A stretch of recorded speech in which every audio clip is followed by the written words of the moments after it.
हाँ, hello students. ये हमारा रिफ्रैक्शन का जो है वो लेक्चर नंबर 8 है। इसमें हम लेंस मेकर फार्मूला का डेरिवेशन करेंगे। आप पहले थ्योरी नोट करें और उसके बाद फिर हम डायग्राम आपको डिस्कस करते हैं। आप ऊपर हेडिंग डालें lens maker formula, lens maker formula, और नीचे पहले जो डेरिवेशन किया जा रहा है लेंस मेकर फार्मूला ब्रैकेट में लिखते हैं for convex lens, lens maker formula for convex lens. ये जो डेरिवेशन जो है इसमें पहले एजम्पशन है कुछ, वो एजम्पशन आप बोर्ड में जरूर लिख कर आएँ। नीचे लिखिए एजम्पशन और लिखिए फर्स्ट पॉइंट। एजम्पशन लिखें और लिखें फर्स्ट पॉइंट, ब्रैकेट में लिखें for convex lens, for convex lens. नीचे इसमें एजम्पशन है, लिखिए first assumption, the lens is thin, the lens is thin so that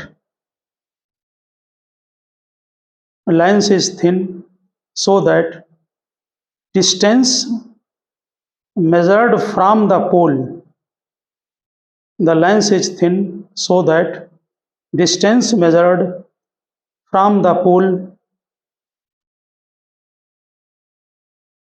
of its surface can be taken as equal to the distance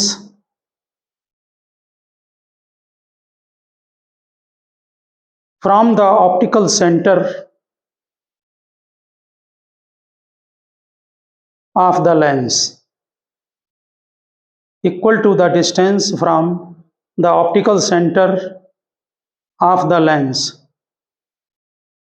हम diagram को अभी बाद में बनाना, आप लोग हमें यहाँ समझा दे रहे हैं। ये वाले सरफेस का ये लेंस का ऑप्टिकल सेंटर सी है। जैसे आपने यू को एज्यूम किया, अगर आप इस सरफेस को देखेंगे तो यहाँ जो डायग्राम ये बना फर्स्ट सरफेस का, इसके लिए यू ऑब्जेक्ट की डिस्टेंस होती है। तो डिस्टेंस कितनी है? P1 से O तक है। लेकिन इसी डिस्टेंस को हम ऑप्टिकल सेंटर से एज्यूम कर लेते हैं क्योंकि लेंस हमारा थिन है। ठीक, सेकेंड पॉइंट नोट करें, aperture of lens is small, aperture of lens is small। Third point, the object consists only, the object consists only of a point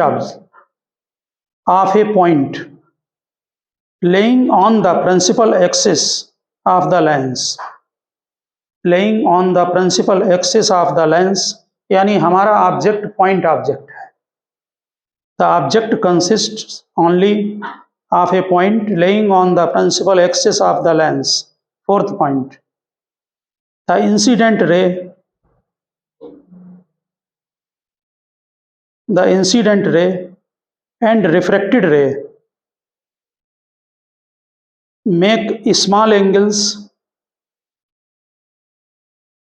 with the principal axis of the lens।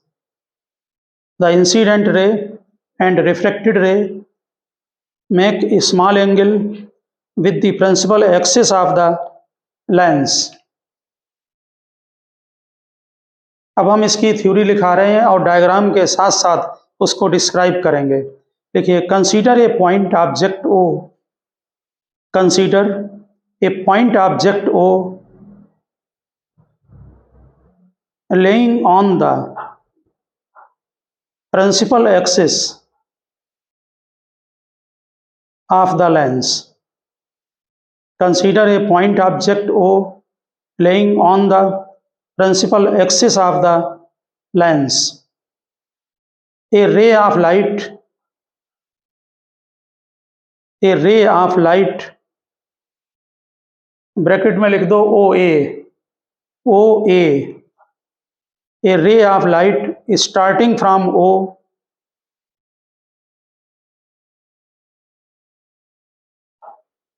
and incident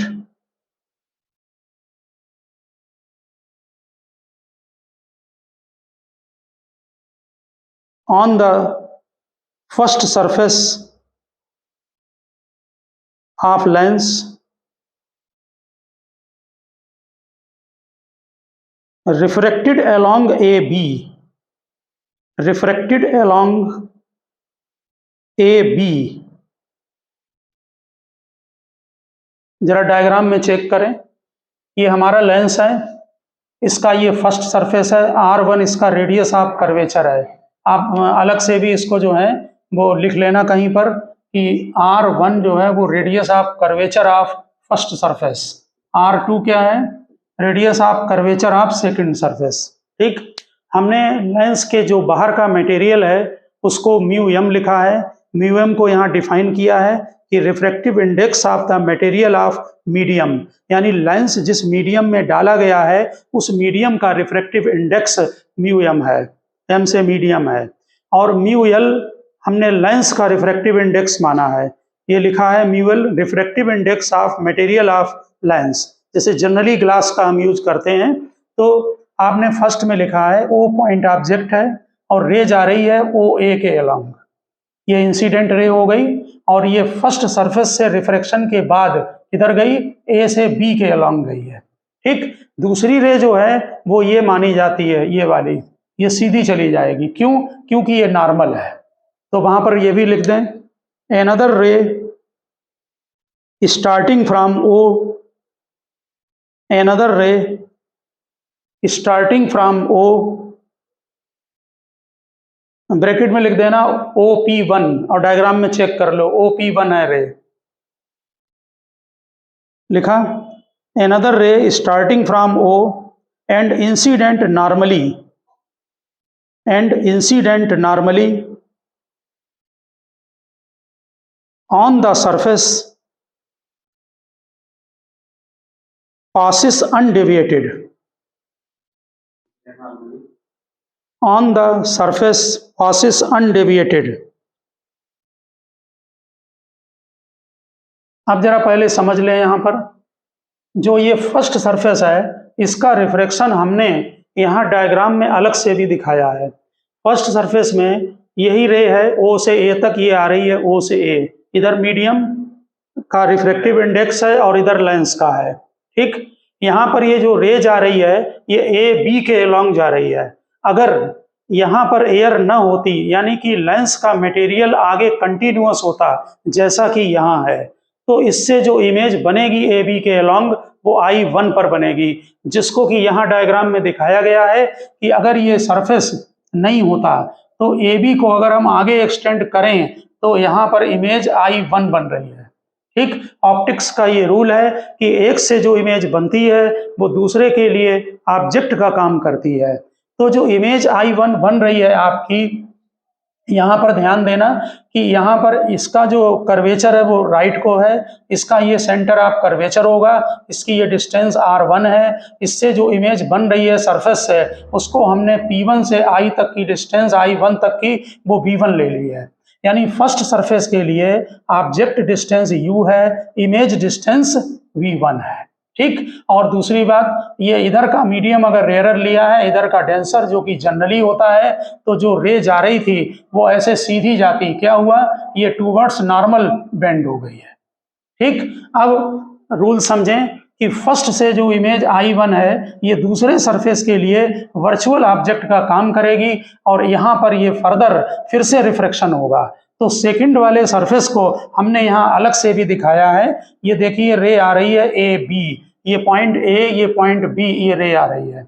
ये अगर वहां पर जो I1 है वो इस point पर है, B1 डिस्टेंस है, ये क्या करेगा, I1 इस सरफेस के लिए ऑब्जेक्ट का काम करेगा, लेकिन इंसिडेंट रे ये है। ठीक, ये नॉर्मल डाला है क्योंकि इसका कर्वेचर लेफ्ट को है, नॉर्मल की तरफ ये इधर का मीडियम डेंसर है, इधर रेयर है, इसलिए अवे फ्रॉम नॉर्मल हो जाएगी। ये रे अगर हमारी जो है वो सीधी जानी चाहिए थी, ये नॉर्मल ये है तो इससे और हट गई, यानी और कन्वर्ज हो गई, ये हमारी फाइनल इमेज बन गई आई। नोट करें आगे थ्योरी में, लिखिए, if the lens material were continuous, if the lens material were continuous and if the lens material were continuous and there were no second surface, and there were no second surface.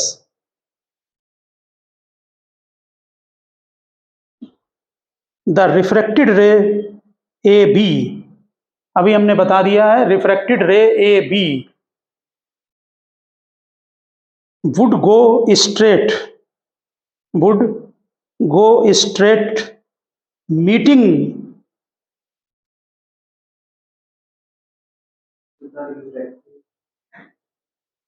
AB would go straight, the refracted ray AB would go straight, meeting the first refracted ray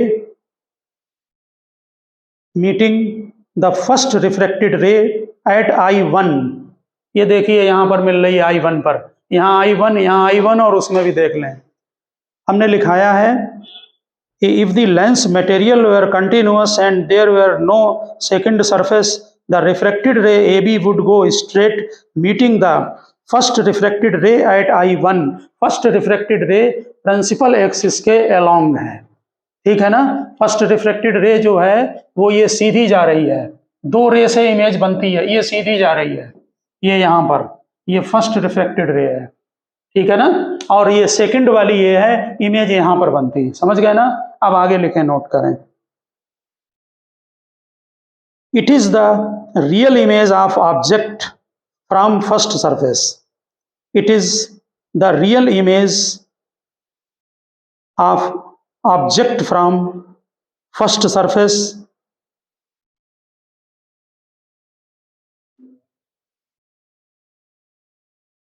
अब next para में लिखें, देखिए image formed by the first surface acts as the object for, image formed by first surface acts as the object for second surface, object for second surface, ये दूसरे के लिए object का काम करती है, हाँ वर्चुअल होता ही ऑब्जेक्ट है। लिखिए उसी में lens, but lens material is not continuous, but lens material is not continuous, यहां हमने बनाया है मटेरियल कंटिन्यूअस लेकिन है नहीं, वो यहीं पर कहीं बी पॉइंट है, ये दूसरा सरफेस आ गया यहां पर। इफ लेंस क्या लिखा, but lens material is not continuous, refracted ray A B suffers refraction at B, refracted ray A B suffers refraction at B and emerge along BI, देख लें डायग्राम में BI के along चली जाएगी, emerge along BI meeting the principal axis at I,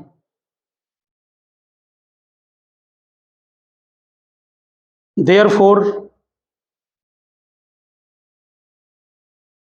I is the final image of, therefore I is the final image of object O formed after refraction,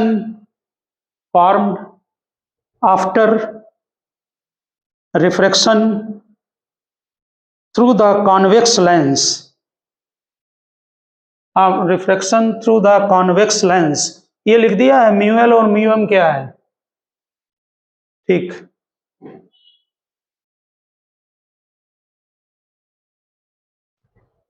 mu M medium और L for Lenz, लिख लिया।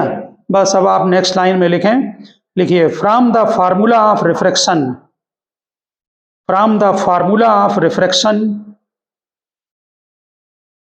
for curved surface,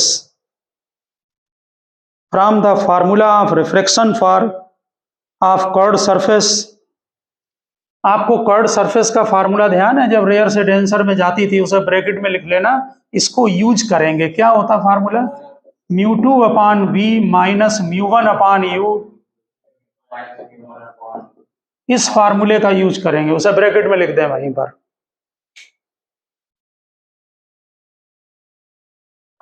और नीचे लिखें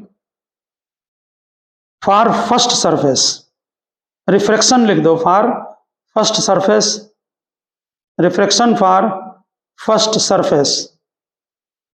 हाँ देखें जरा, देखो ये मीडियम, ये μ2 किसका मीडियम होता था, यहां पर देखें μ1 इधर का और μ2 इसका होता था लेंस का, जिसमें कि यहाँ इमेज की लेंथ ये बन रही है μ2 upon v minus μ1 upon u is equal to μ2 minus μ1 by R. Formula लगवाएं, μ2 की जगह क्या लिखें, μl, ठीक है। डिस्टेंस बोलो, पहले नोट कर लें डिस्टेंस। फर्स्ट सरफेस के लिए इसकी इमेज बन रही है P1 से I1 तक, ठीक है ना, P1 से I1 तक, वैल्यू बाद में डालेंगे हम।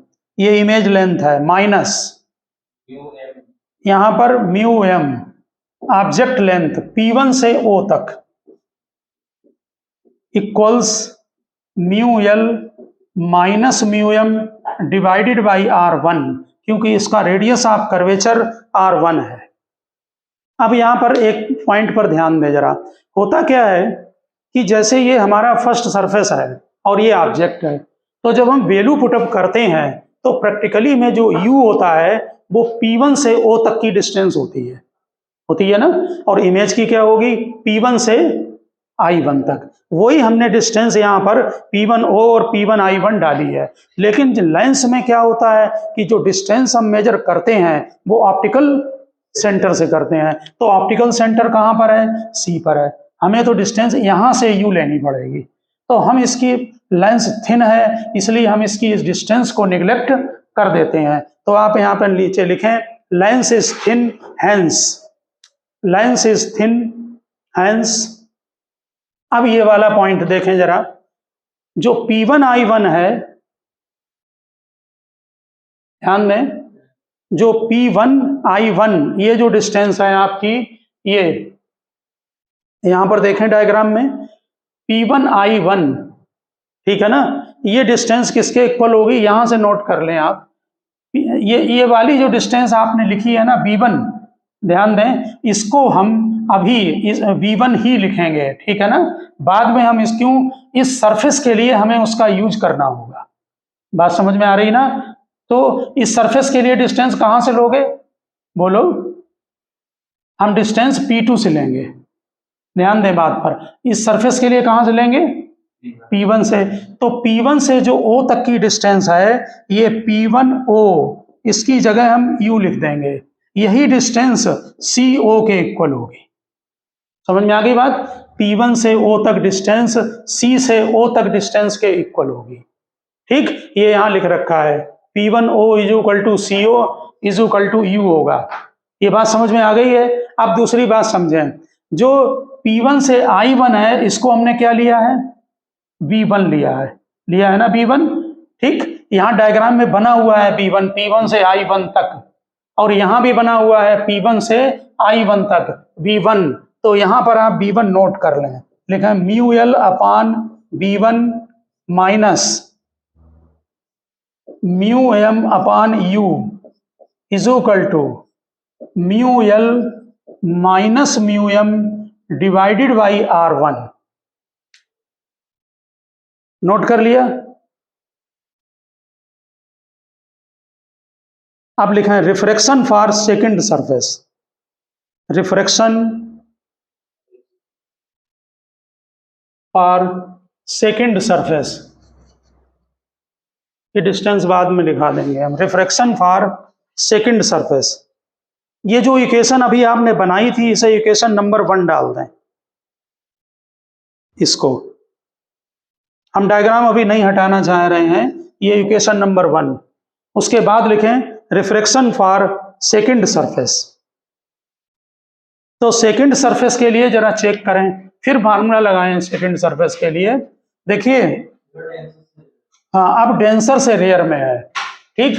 पहली बात ये कि μ2 अपान v जो ये ध्यान दें, जो फाइनल इमेज बन रही है आपकी, ये मीडियम में बन रही है आपकी यहाँ पर, और ये लेंस का रिफ्रैक्टिव इंडेक्स है। तो जो V आपका आ रहा है वो यहाँ पर ध्यान दें, ये बाहर मीडियम है, ठीक। फाइनल इमेज अब कहाँ पर बन रही है आपकी, बोलो।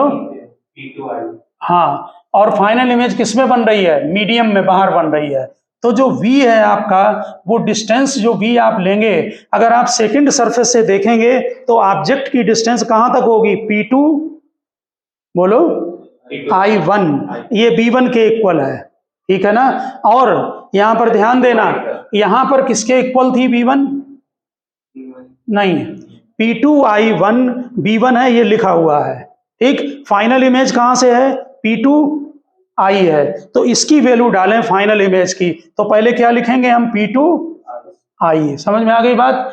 इसके, क्योंकि जिस मीडियम में ऊपर रिफ्रैक्टिव इंडेक्स होता है उसी का ये, जैसे ये इमेज है तो उसी का रिफ्रैक्टिव इंडेक्स डालें, ठीक, माइनस म्यू एल। ऑब्जेक्ट इसके लिए ये होगा, लेकिन इंसिडेंट रे का रिफ्रैक्टिव इंडेक्स डाला जाता है, समझ गए ना। तो इसका रिफ्रैक्टिव इंडेक्स कितना है, म्यू एल। अब दूसरे सरफेस के लिए जो ऑब्जेक्ट है वो डिस्टेंस कहां से होनी चाहिए, बोलो, P2I1, ठीक। चलो लिख लो P2I1, समझ में आ गई। यहां पर mu m minus mu l divided by R2, equation note करें। अब जरा यहां पर ध्यान दें बात पर, जो P2I है, ये यहां पर देखें जरा डायग्राम में, P2I, यही हम C से I तक लेंगे और यही हमारी फाइनल इमेज V होगी। तो यही यहां C I के इक्वल होगी और ये फाइनल इमेज V होगी, समझ गए ना। ठीक इसी तरह से जो आपने ये डिस्टेंस ली है, कौन सी, P2I1, जरा चेक करो, P2I1 जो है वो B1 लेंगे, यही डिस्टेंस P1 से I1 तक है, वही ले लेंगे उसको, समझ गए होंगे ना। यही P1I1 ले लें और इसकी जगह पर V1 डाल दें, ठीक। नोट करो इसे, हम वैल्यू डालेंगे इसको हटाकर यहां पर, यानी कि लेंस की थिकनेस को निगलेक्ट करके और अपनी डिस्टेंस हम ऑप्टिकल सेंटर से ले लेते हैं, ठीक।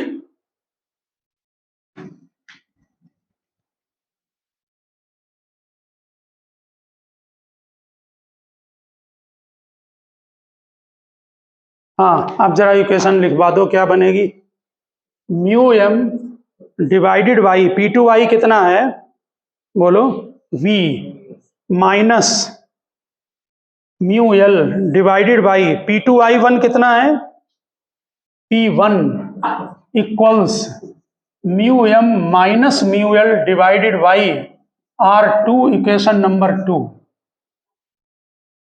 ठीक है।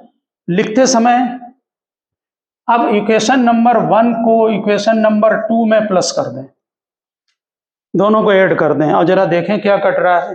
ये B1 लिखते समय ध्यान रखना, पेपर में अगर भूल जाएं तो ये वाली जो पोर्शन होगा ना B1 वाला, वो आपने बीच में एज्यूम किया है, B1 कट होगा, तो B1 माइनस B1 होगा ना, ये जैसे जो पहले लिखा है वैसा का वैसा ही माइनस कर दें। अच्छा, V लिख दे, म्यू है वो, ये म्यू, ठीक है ना। जैसा मीडियम यहाँ पर रिफ्रैक्टिव इंडेक्स लिखा हो ना, उसको वैसे ही माइनस कर देना। जरा इक्वेशन नंबर 1 और 2 को ऐड करें, जरा देखें, यहाँ पर ध्यान दें, ये B1 कैंसिल हो गया, ये वो पॉजिटिव है और वो नेगेटिव है, इन दोनों में से म्यू एम कॉमन आ गया, सफिक्स है नीचे लगाना, तो 1/V minus 1/U equals mu m minus mu l, इसको ब्रैकेट के बाहर ले लें तो ये 1/R2, यहां पर ध्यान दें, ये mu m minus mu l, इसमें ऐसा करें mu l minus mu m ले लें, mu l minus mu m, तो 1/R1 माइनस 1/R2 आ जाएगा।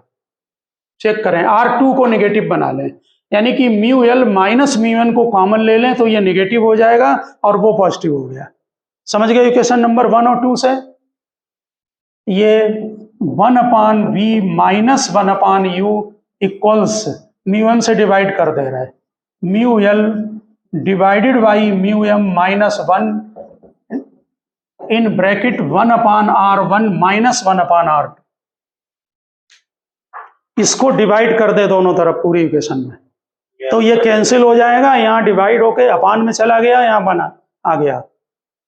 ठीक है। दूसरी बात, हमने आपको बताया था कि जनरल में जो म्यू बोला जाता है वो डेंसर का विद रिस्पेक्ट टू रेरर होता है। जैसे आपने ये म्यू लिखा, ये डेंसर ये रेरर, इसको बोलते हैं डेंसर का विद रिस्पेक्ट टू रेरर। यहाँ पर जो रिफ्रैक्टिव इंडेक्स जनरल में म्यू का है वो लेंस का विद रिस्पेक्ट टू मीडियम होगा। ठीक है ना, इसी को हम म्यू बोलेंगे, यानी लेंस मटेरियल का with respect to outside medium, ये मीडियम है। और ये किसके इक्वल होगा बोलो, mu l upon mu m. इसका मतलब mu l upon mu m की जगह हम म्यू लिख देंगे। ये रिफ्रैक्टिव इंडेक्स की जनरल डेफिनेशन है। और दूसरी बात आप लोग ध्यान रखना ये बात कि डेरिवेशन में कहीं कहीं बुक्स में उन्होंने इधर म्यू1 ले लिया है और अंदर मटेरियल का म्यू2 ले लिया है। आप वो भी ले सकते हैं, यहाँ म्यू1 यहाँ म्यू2 यहाँ म्यू1, तो कोई फर्क नहीं पड़ेगा। ये लेंस का म्यू2 हो जाएगा, ये म्यू1 हो जाएगा। हमने जनरल में लेंस और मटेरियल कर दिया है। ठीक, तो यहाँ पर 1/v minus 1/u is equal to mu minus 1 in bracket 1/r1 minus 1/r2 आ गया। ठीक है, समझ गए होंगे बात। अब नोट करें नीचे, इसी को तुम्हें ध्यान होगा कि जो लेंस फार्मूला होता है वो 1/v minus 1/u is equal to 1/f होता है। अभी यहाँ भी बना नहीं है फार्मूला। ये जो हम ड्राइव कर रहे हैं ये लेंस मेकर फार्मूला है, और लेंस फार्मूला भी करना पड़ेगा। Lens formula 1/v minus 1/u is equal to 1/f होता है, उसे लेंस फार्मूला बोलते हैं। और ये लेंस मेकर फार्मूला है, यानी लेंस को बनाने में, फोकल लेंथ की डिजाइनिंग में ये काम आता है, इसलिए बोलते हैं लेंस मेकर फार्मूला। जल्दी नीचे लिखें, लिखें if object is at infinity, if object is eight infinite,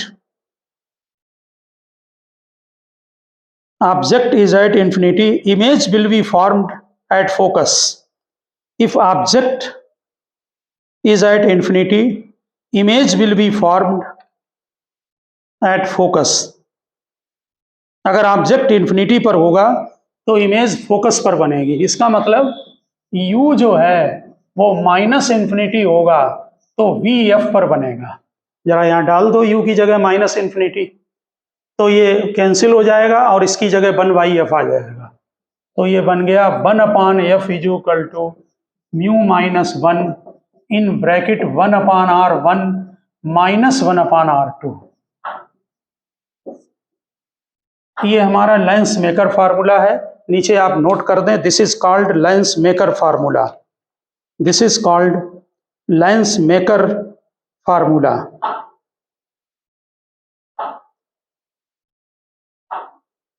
this is called lens maker formula. यहाँ एक बात आप लोग ध्यान रखना, लिख दिया है लेंस मेकर फार्मूला।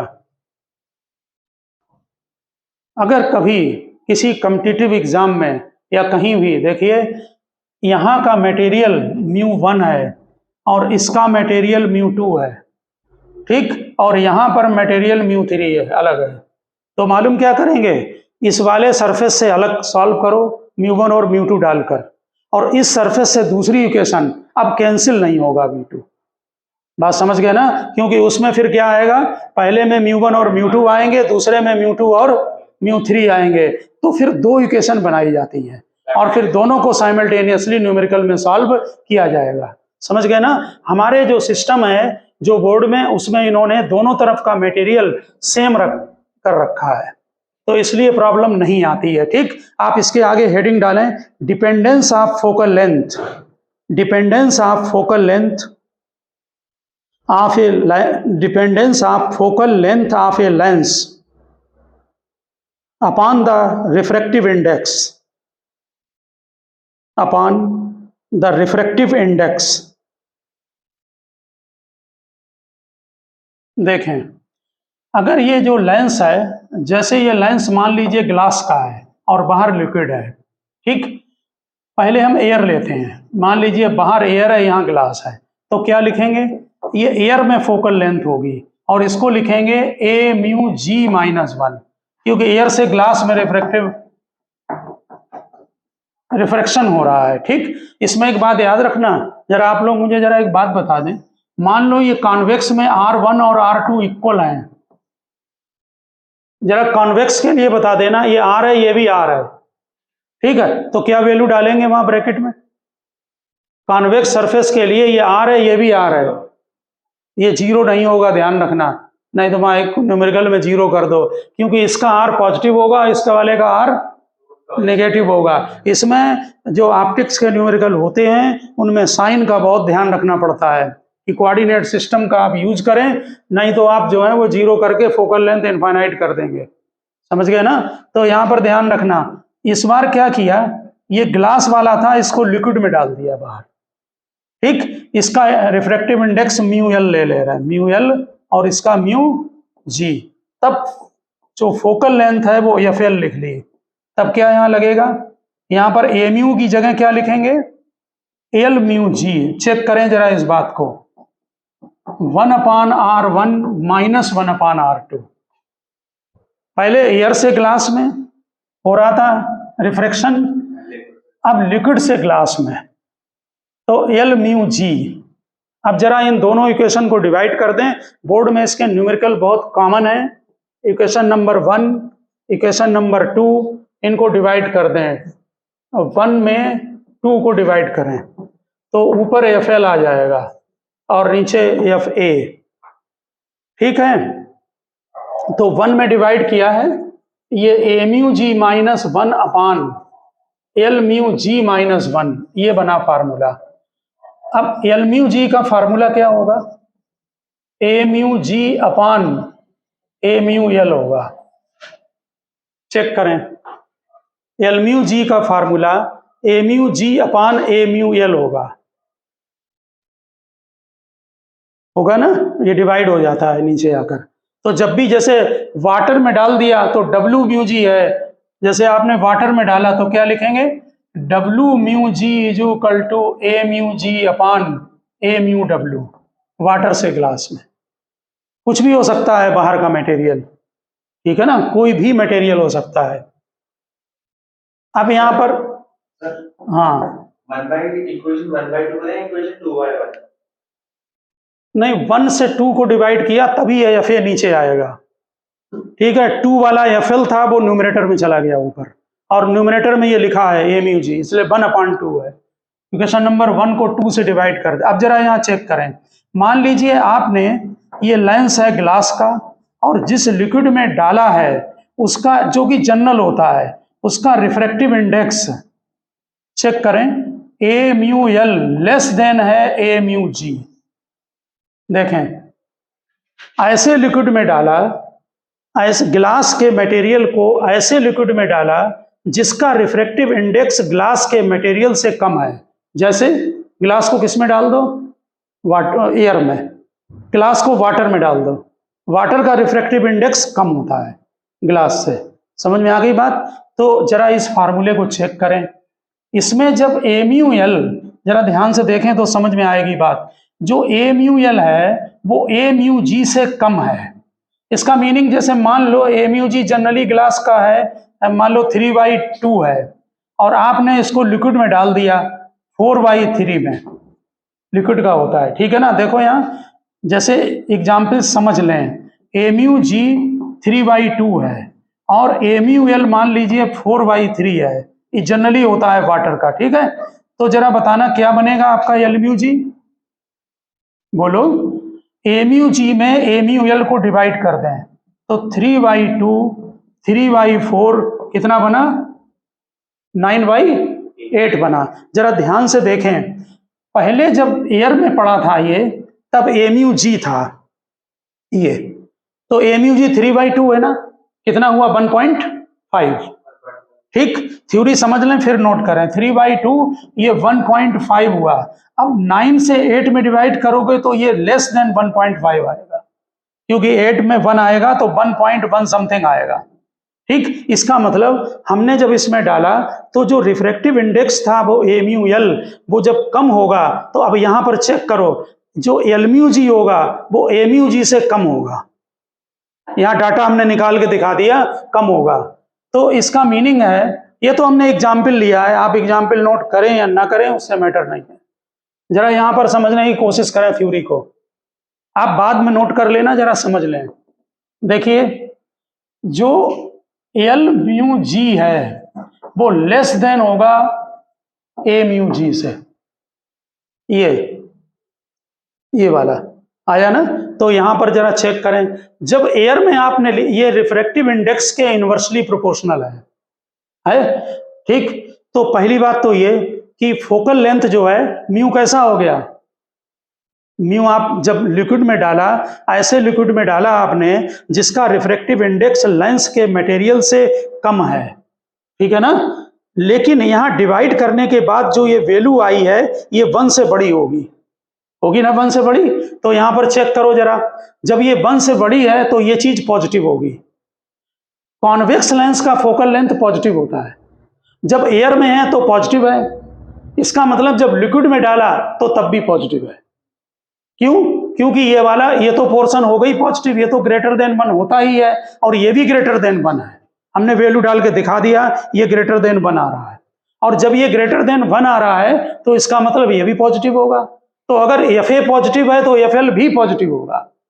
बात समझ में आ रही? इसका मतलब यहां पर नोट करें, if F A positive then F L will be positive. इसका मतलब मालूम क्या है, किसकी फोकल लेंथ पॉजिटिव होती है? कॉन्वेक्स की। तो कॉन्वेक्स रहेगा, इनकी जरूरत ही नहीं लिखने की है। ये तो हमने एक एग्जाम्पल दिया है कि अगर लिक्विड में डाल दें आप 4/3 तो आप डिवाइड करके निकाल लो, ये 1 से ज्यादा है। हमने एक, अगर मेंटली कैलकुलेशन समझ में नहीं आता है तो डाटा लेके हमने बता दिया। अब बात समझ गए ना? बात, ये चीज पॉजिटिव है तो ये भी पॉजिटिव रहेगी, मेन बात ये है। एल म्यू जी की वैल्यू 1 से ज्यादा होगी। बात समझ में आ रही? इसका मतलब है अगर कॉन्वेक्स लेंस की फोकल लेंथ पॉजिटिव है, अगर लिक्विड में डालेंगे तब भी पॉजिटिव रहेगी। इसका मीनिंग कॉन्वेक्स रहेगा, कॉनकेव रहेगा। समझ गए? अब नीचे नोट करो ये पॉइंट इसका। वो तो हमने वाटर ले लिया, डब्ल्यू वाटर है पूरे ऑप्टिक्स में, और जी से मतलब ग्लास है। तो वाटर का रिफ्रैक्टिव इंडेक्स ग्लास से कम होता है ना, तो एक एग्जाम्पल लिया है, ये तुम्हें न्यूमेरिकल में काम आएगा, क्योंकि वहां वाटर में ही डाल रखे बहुत सारे न्यूमेरिकल दिए हुए हैं, ठीक है ना। जो लिक्विड है उसकी जगह वाटर लिख दिया है, तो ये तो जनरल है, आप नोट करें। आप, ये फार्मूला है मेन, ये लिक्विड में डालें तो ये आएगा। नोट करो नीचे, लिखिए, nature of the lens does not change, nature of the lens does not change, nature of the lens does not change, nature change नहीं होगा, ठीक है ना।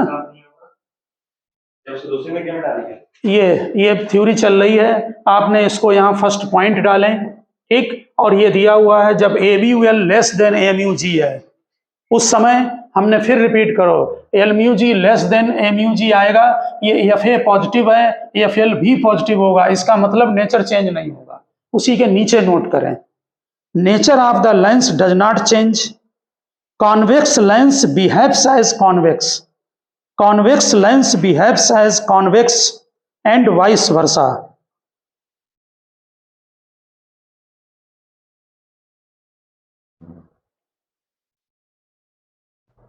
and vice versa।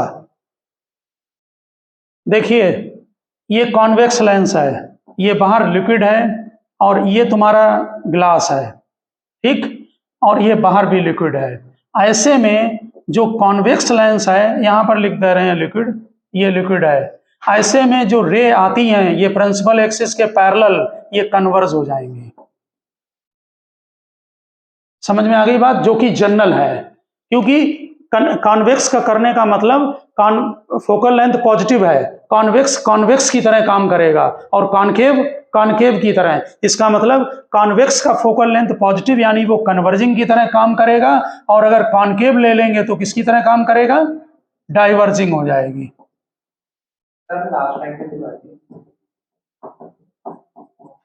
ये लिखाया है कि convex behaves as a convex and concave and vice versa लिख दो, यानी कि कॉनकेव कॉनकेव की तरह काम करेगा। दूसरी बात यहां एक समझ लें, और रिफ्रैक्टिव इंडेक्स और फोकल लेंथ इनवर्सली प्रोपोर्शनल है। जब हमने इसे लिक्विड में डाला, समझ लें, तो लिक्विड में ये रिफ्रैक्टिव इंडेक्स कम हो गया तो फोकल लेंथ इंक्रीज हो गई। इसका मतलब लिक्विड में डालने पर फोकल लेंथ इंक्रीज हो जाती है। नीचे लिख दो, focal length of the lens increases, focal length of the lens increases, यानी कि F L greater than F A.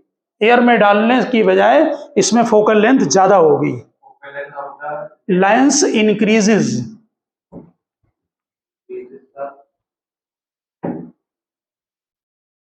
अब सेकंड पॉइंट पर है, देखिए, अब इसको ऐसे लिक्विड में डालें जैसे ये लिक्विड है, ये ग्लास है, ये लिक्विड है, कि इस बार लिक्विड का रिफ्रैक्टिव इंडेक्स ज्यादा है ग्लास से। ठीक, जैसे वाटर का लेंस बनाओ और उसे ग्लास में डाल दो, समझ गया ना? यानी कि जो बाहर का मटेरियल है उसका रिफ्रैक्टिव इंडेक्स ग्रेटर देन है, ए म्यू एल ग्रेटर देन ए म्यू जी है। जरा मुझे यहां मैथमेटिकली बताएं, अगर ए म्यू एल, यहां पर देखें, ए म्यू एल बड़ा होगा ऊपर वाले से, न्यूमरेटर से, जैसे ये 3 ये 4, तो ये वैल्यू 1 से कम होगी। इसका मतलब L mu G less than 1 होगा। इस वाले से देख लो, समझ में आ रही बात? ये रिफ्रैक्टिव इंडेक्स ज्यादा है और ऊपर वाला कम है, तो सीधी सी बात, ऊपर जैसे 3 लिया, नीचे 4, तो नेचुरल है कि लेस देन 1 होगा। समझ गए ना? अगर ये लेस देन 1 है तो अब इस पर चेक करो, इसमें अगर ये 1 है तो कम, तो ये नेगेटिव हो जाएगा। समझ में आई बात? आप जरा समझे, इसका मतलब अगर कॉन्वेक्स लेंस लिया तो उसकी फोकल लेंथ कैसी होती है? पॉजिटिव, तो लेकिन एफ एल नेगेटिव आ जाएगा। इसका मतलब कॉन्वेक्स कॉनकेव की तरह काम करने लगेगा, बिहेवियर पलट जाएगा उसका। समझ गए ना? जब ये होगा, लिक्विड का रिफ्रैक्टिव इंडेक्स मटेरियल का रिफ्रैक्टिव इंडेक्स मीडियम से ज्यादा होगा। जैसे वाटर का लेंस बनाओ और ग्लास में डाल दो, समझ गया ना? तो नेचुरल है, वो तो नेचुरल है, लाइट को तो चल ही रहा, फिनोमेना है। तो यहां पर नीचे नोट करें इस पॉइंट को, second, focal length becomes negative, focal length becomes negative, so इस सेकंड केस की बात चल रही है, उसी के नीचे आगे लिखना शुरू करें। Focal length becomes negative, so convex lens behaves like concave, so convex lens behaves like concave and concave behaves like convex.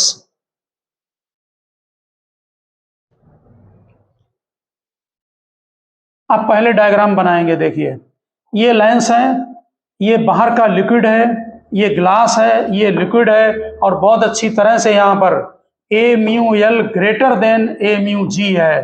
तो जो रे पैरेलल आ रही थी, इंसिडेंट रे, वो आफ्टर रिफ्रैक्शन कन्वर्ज होने की बजाय डाइवर्ज हो जाएंगी, कॉन्वेक्स कॉनकेव की तरह काम करने लगेगा। ठीक, अगर बाहर का रिफ्रैक्टिव इंडेक्स ज्यादा है, ठीक इसी तरह से कॉनकेव, कॉनकेव में ये रे पैरेलल आ रही हैं, ये कन्वर्ज होने की बजाय डाइवर्ज हो जाएंगे, यानी सॉरी, डाइवर्ज होने की बजाय ये कन्वर्ज होने लगेंगी। इनको कन्वर्ज होना था, ये डाइवर्ज हो गई, यहां पर कन्वर्ज हो गई, यानी कॉन्वेक्स कॉनकेव बन गया, कॉनकेव कॉन्वेक्स। इसीलिए ये बात याद रखना कि कॉन्वेक्स लेंस को हम जनरली जो बोल देते हैं कि वो कन्वर्जिंग है, ये जरूरी नहीं है। ये मीडियम पर डिपेंड करेगा कि बाहर का मीडियम कैसा है। आ रही बात समझ में? और इस पर बहुत ही कॉमन न्यूमेरिकल है, जल्दी इसकी थ्योरी कंप्लीट करो, नीचे लिखो। देखिए, a lens is converging if its focal length is positive. A lens is converging if its focal length is positive and diverging if is positive and diverging if focal length negative. Hence convex lens need not necessarily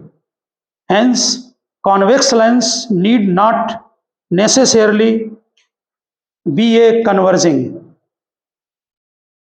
Hence convex lens need not necessarily be a converging, यानी जरूरी नहीं convex converging हो, necessarily be converging. This is the reason that air bubble in water, this is the reason that air bubble in water behaves as concave lens, behaves as, ठीक है, concave lens. This is the reason that air bubble in water behaves as, है तो convex लेकिन काम करता concave की तरह. ठीक, बस एक छोटा सा थर्ड केस और लिख दें. अगर दोनों मीडियम के रिफ्रैक्टिव इंडेक्स एक जैसे हैं तब क्या होगा, बोलो. ए म्यू एल ए म्यू जी के इक्वल, तो एल म्यू जी 1 हो गया. चेक करो जरा ये वाला. अगर ए म्यू एल ए म्यू जी के इक्वल होगा तो यहां पर वैल्यू डालो दोनों इक्वल, तो एल म्यू जी 1 हो गया. अगर ये 1 हो गया, यहां देख लो डायग्राम में, तो 1 माइनस 1 0. तो फिर फोकल लेंथ कैसी हो गई, जल्दी बोलो.